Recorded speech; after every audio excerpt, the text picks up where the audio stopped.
It's been in our family since 1914, 15. We grew up here.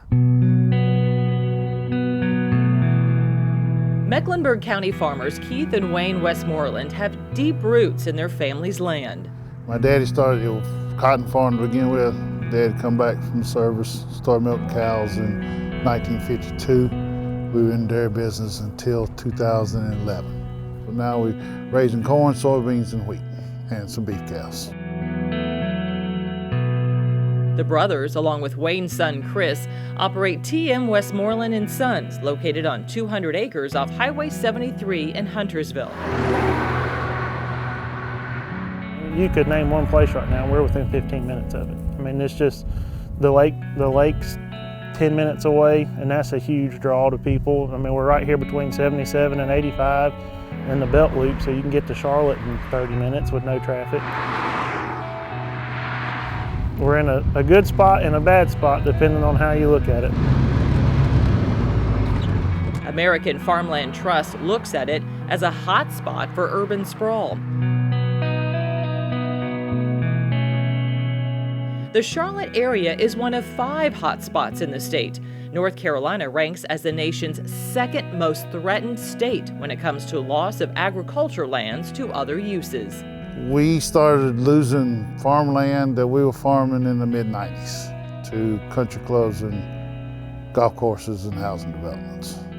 And since then, it's been, depends on the cycle, you know, we get more pressure when things are good. Urban development can provide farmers more opportunities for feeding their communities, but it also causes the cost of land to rise, which ultimately hurts their bottom lines. One of the fields we work now is under contract for over $90,000 an acre, and you can't compete with that to purchase farmland. And all the older generations are dying out, and the family's getting that land and they see the price tag and they split it up and sell it because that's the easiest thing to do.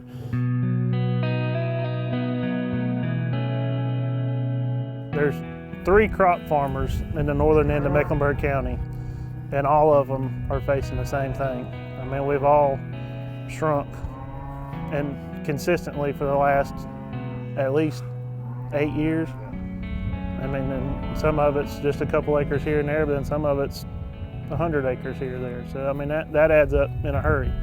We don't blame them. More power to them. If they can sell the farm and feel comfortable with it and make a profit, you know, that's what they need to do. We hold no grudges with that part. We're kind of in an all or none situation. So this one was one from Monday that says, John, what are your thoughts on putting your house up for sale? It's Jill.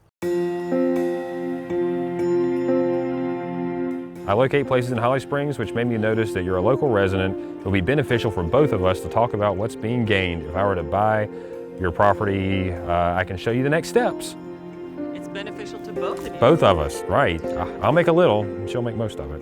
Wake County Farm Bureau President John Burt is used to requests to sell his land. Some weeks, he receives as many as 5.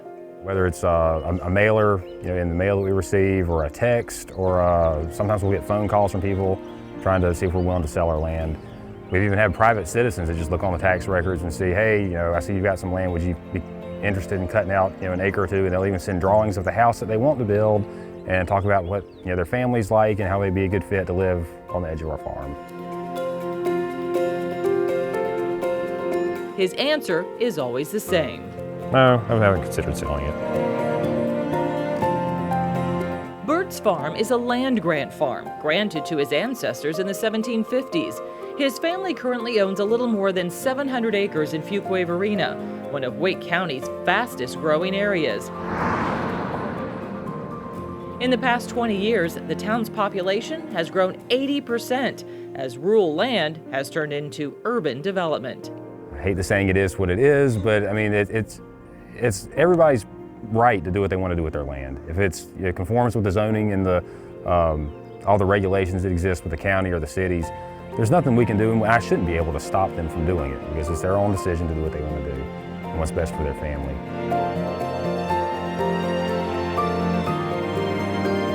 Burt's concerns all involve his own property. But definitely there's some anxiety about people moving in and thinking it's a public park that they can come play on and use for their benefit. As long as they know they're moving in right beside an active farm, you're going to smell smells. You might smell manure. You might see me spraying in my field. There might be flies around the horse barn in the summer. There might be dust from people when we're working in our fields. So there shouldn't be any complaints about that. You're moving to us and to our neighborhood, and we've been here forever doing this. Bert is also working with developers as an extra layer of protection. We were able to negotiate a partial, like a berm or something, like a physical barrier between our horse boarding operation. The horse boarding operation is what we were most concerned about, with everybody wanting to come pet the horses and feed the horses. So they agreed to put a physical barrier. And generally speaking, the developers we've talked with, they've been respectful of that, and they understand what we're doing. And they're using us too as an advantage to sell their houses, because we're one of the few places where it's not going to be developed 6 months later. And they can sell that you're gonna have a beautiful sunset or a sunrise, and you're gonna be able to see horses or cows or this peaceful scenery that's around you.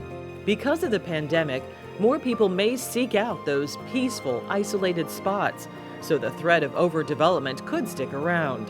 Farmers who want to take extra steps to protect their land can find a full list of resources through NC State Extension.